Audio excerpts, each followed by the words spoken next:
জয় গুরু। ইষ্টপ্রাণ দাদা ও মায়েরা, আজ ইষ্ট প্রসঙ্গে পরমারাধ্যা জগৎজননী শ্রী শ্রী বড়মার এক আশ্চর্য লীলা কাহিনী জেনে নেব। শ্রী শ্রী বড়মা ইচ্ছাময়ী, তিনি অন্তর্যামী। কি ঘটল জানলে আশ্চর্য হবেন। লিখেছেন দাশুদেব ঘোষ দাদা, জগৎজননী শ্রী শ্রী বড়মার গ্রন্থ জয়তু জননী মে। এবারে বিস্তারিত। তিনি ইচ্ছাময়ী, তিনি অন্তর্যামী। অবাস্তব যা, তাও বাস্তবে দেখলাম। আজও মাঝে মাঝে প্রশ্ন জাগে, কি করে সম্ভব? আমি একা নয়, আমার সঙ্গের সাথীরাও তা উপভোগ করেছেন। তাদের মাঝে আমার গর্ভধারিণী মাও ছিলেন। সবাই নয়ন ভরে দেখেছিলাম। মনের প্রশ্ন মনের মাঝেই মিলিয়ে যায় যখন ভাবি, পরম দয়ালের কাছে অসম্ভব কি বা আছে? যিনি সৃষ্টির মালিক, তিনি সবই করতে পারেন। পরমারাধ্যা জগৎজননী শ্রী শ্রী বড়মা সেই পরম দয়াল শ্রী শ্রী ঠাকুরের সহধর্মিণী, যার সম্বন্ধে শ্রী শ্রী ঠাকুর বলেছেন, আপনাদের ঠাকুর যদি নারী দেহ নিয়ে জন্মাতো তাহলে যা হতো তা ওই বড় বউ। তাই শ্রী শ্রী ঠাকুর ও শ্রী শ্রী বড়মা অভেদ। তাই শ্রী শ্রী বড়মার কাছেও অসম্ভব বলে কিছু নেই। তিনি অঘটন ঘটাতে পারেন। সালটা ছিল 1969 খ্রিস্টাব্দ। পরম দয়াল শ্রী শ্রী ঠাকুর দেহ রাখেন জানুয়ারিতে।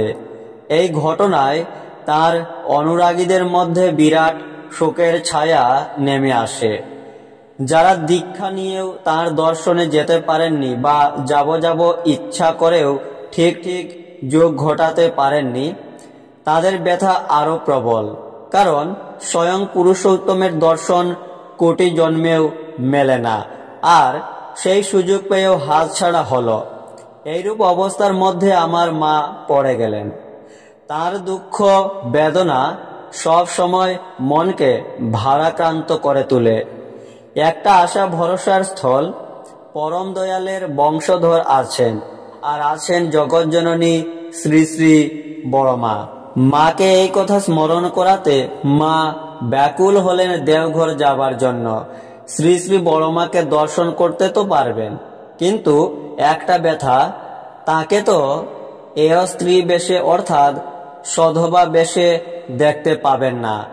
তার সেই রূপ যা সবার হৃদয় কেড়ে নিত, যে রূপে মানুষ আকৃষ্ট হয়েছে, জগৎ জননী বলে তার পায়ে লুটিয়ে পড়েছে, যে রূপ দেখে সবাই লক্ষ্মীমা বলে বন্দনা করেছে, সে রূপ কি দেখা যাবে?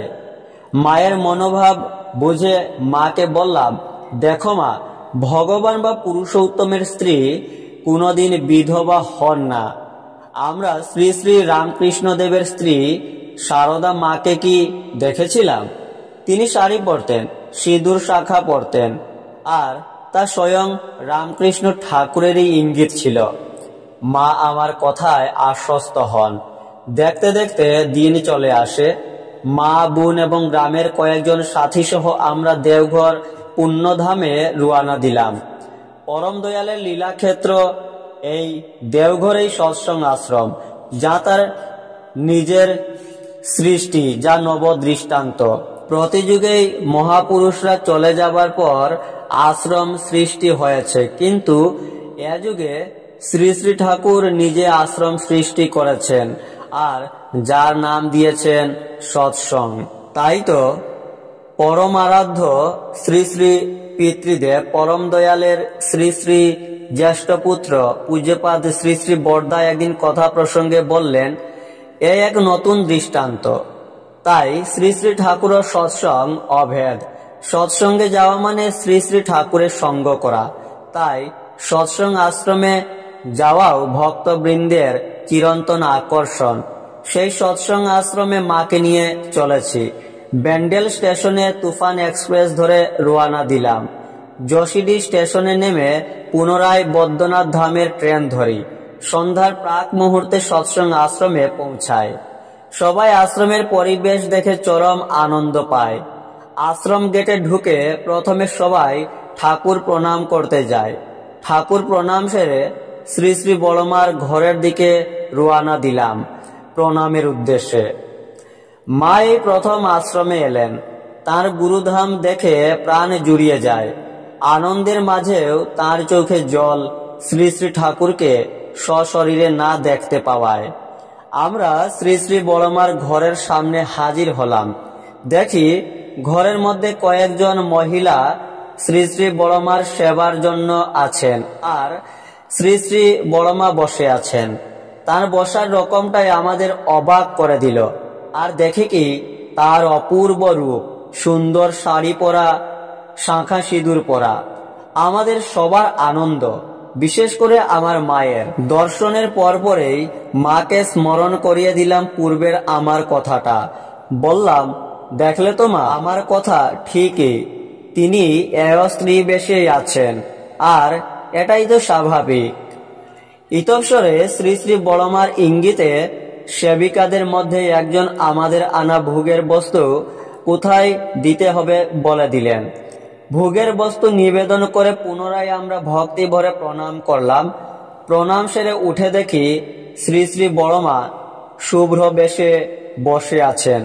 অবাক হলাম, এ কি করে সম্ভব? আমরা সবাই যে তার সধবা বেশ দেখেছি, মুহূর্তে শুভ্র বেশ কি করে হলো আজও ভাবতে পারি না। শুধুই বারবার মনে হয় শ্রী শ্রী বড়মা ইচ্ছাময়ী, তিনি অন্তর্যামী। জয় গুরু।